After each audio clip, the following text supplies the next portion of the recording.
حضرت عمر فاروق رضی اللہ تعالی عنہ کے اسلام میں آنے کا بیسک ریزن کیا تھا؟ بارگاہ مصطفی صلی اللہ تعالی علیہ وسلم میں پہنچنے سے پہلے حضرت عمر فاروق رضی اللہ تعالی عنہ اپنے گھر پر قرآن کی تلاوت سن چکے تھے. جو آپ نے سب سے پہلا کلام سنا وہ سبح للہ ما فی السماوات. اس سورت کی جب آپ نے تلاوت سنی نا تو کانوں کے اندر قرآن نے رس گھولا.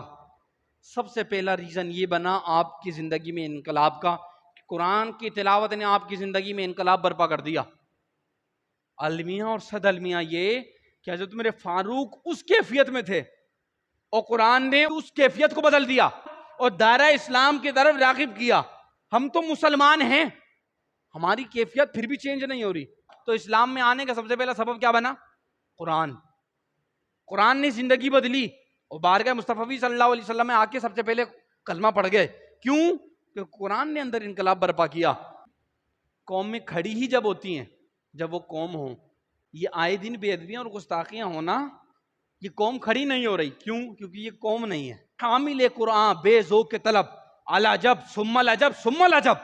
فرما افسوس افسوس کہ یہ امت حامل قرآن ہے اور اس کو پھر بھی تڑپ اور طلب نہیں کہ قرآن سے کچھ لے لیں. حامل قرآن بے ذوق کے طلب، العجب ثم العجب ثم العجب. کہا یہ قوم نہیں ہے. اگر یہ قوم ہوتی تو کھڑی ہو جاتی. اگر کہیں گستاخی ہو جائے، بے ادبی ہو جائے تو ہمارا بلبلہ اور جوش دیکھنے والا ہوتا ہے، قابل دید ہوتا ہے. اپنے جذبات کی تسکین ہم ضرور کرتے ہیں، ٹائر بھی جلاتے ہیں، آگ بھی لگاتے ہیں، شور و غل بھی کرتے ہیں کہ جناب ہمارے کتاب کی توہین ہوئی ہے. اور جہاں ہوتے ہیں اس سے 1 انچ بھی آگے نہیں بڑھتے. نہ قرآن کو اپنی زندگی میں ڈالنے کی کوشش کرتے، نہ قرآن آپ منشور حیات بنانے کی کوشش کرتے ہیں. جہاں ہوتے ہیں تھوڑا سا شور و غل کر کے وہیں دب جاتے ہیں. تو کفار کو تو چاہیے یہ تھا کہ یہ جہاں ہیں وہیں رہیں، آگے نہ بڑھیں. قرآن کو منشور حیات بنانے کی ضرورت ہے. قرآن کو اپنی زندگی کے ایک ایک پہلو میں ڈالنے کی ضرورت ہے. سب سے بڑی آب حیات ہی قرآن ہے. اقبال نے یہی کہا ہے بار بار کہ جس قرآن کا ایک ایک لفظ، ایک ایک حرف زندگی دینے آیا تھا، زمانے نے اس سے بھی مرنا سیکھا.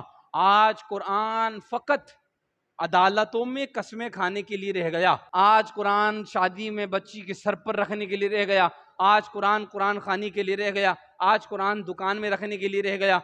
قرآن صرف اسی لیے آیا تھا. حامل قرآن بے ذوق کے طلب، العجب ثم العجب ثم العجب. اس کا صحیح طرح استعمال کریں. اگر آپ نے اس کو بند کر کے رکھ دیا پھر یقین جانیں کہ قبر میں بھی بند ہی ہونا ہے. اور وہاں سب سے پہلی جو چیز کام آئے گی، امام جلال الدین سیوطی شرح صدور میں لکھتے ہیں کہ قرآن پڑھنے والا جب قبر میں جائے گا تو قرآن اس کے ساتھ جائے گا. یہ اس کے لیے ذریعہ نجات بنے گا. فرما قرآن واحد ایک ایسی کتاب ہے کہ جو اپنے پڑھنے والے کی سفارش کرے گی اللہ کی بارگاہ میں کہ مولا یہ مجھے پڑھتا تھا، اور اللہ اس کی سفارش کو رد نہیں کرے گا. اس کی پرچی لگے گی اللہ کی بارگاہ میں اور اس کا پڑھنے والا لازماً جنت میں جائے گا.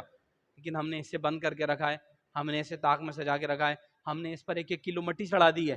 اس کی ایک ایک آیت، ایک ایک زیر، ایک ایک زبر، ایک ایک نقطہ آپ کی زندگیوں میں انقلاب کا سبب ہے. لیکن کہ ہم قرآن سے جینا نہیں سیکھ رہے، ہم جینا سیکھ رہے ہیں مغربی تہذیب سے. ہمارا لائف اسٹائل فلاں ہیرو کی طرح ہونا چاہیے، ہماری ڈریسنگ وہ جناب فلاں ہیرو کی طرح ہونی چاہیے.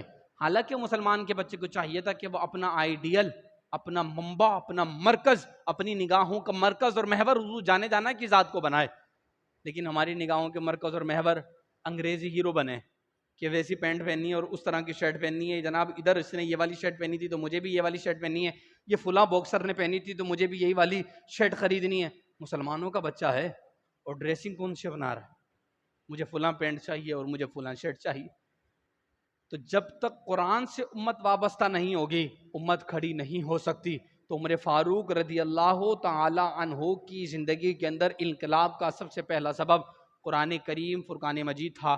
تو اگر واقعتاً آپ کو بحیثیت مسلمان اپنی زندگیوں میں انقلاب چاہیے، تبدیلی چاہیے، سکون اور اطمینان چاہیے، تو قرآن کو اپنا اوڑھنا بچھونا بنائیں. جب تک قرآن مجید کو اپنے سینوں سے نہیں لگایا جائے گا وہ اسی طرح بے لگام رہیں گے. انہیں لگام اگر دینا ہے تو قرآن کو زندگی کے ہر ہر پہلوؤں میں ڈالیں، زندگی کے ہر ہر قدم پر اس سے ہدایت لیں، اس سے نور لیں. یوٹیوب کھول کے نہیں دیکھیں کہ زندگی کا سکون کہاں سے. یوٹیوب کھول کے نہ پوچھیں کہ ہمیں زندگی کیسے گزارنی چاہیے. قرآن سے پوچھیں، قرآن بتائے گا زندگی کیسے گزارنی چاہیے. تو جب تک مسلمانوں کی زندگی میں قرآن نہیں آئے گا مسلمان اسی طرح ذلت اور رسوائی کے عمیق گھڑوں میں گر رہے ہیں اور گرتے رہیں گے۔ امت نے اگر درس قرآن بھلایا نہ ہوتا تو زمانے نے یہ زمانہ دکھایا نہ ہوتا۔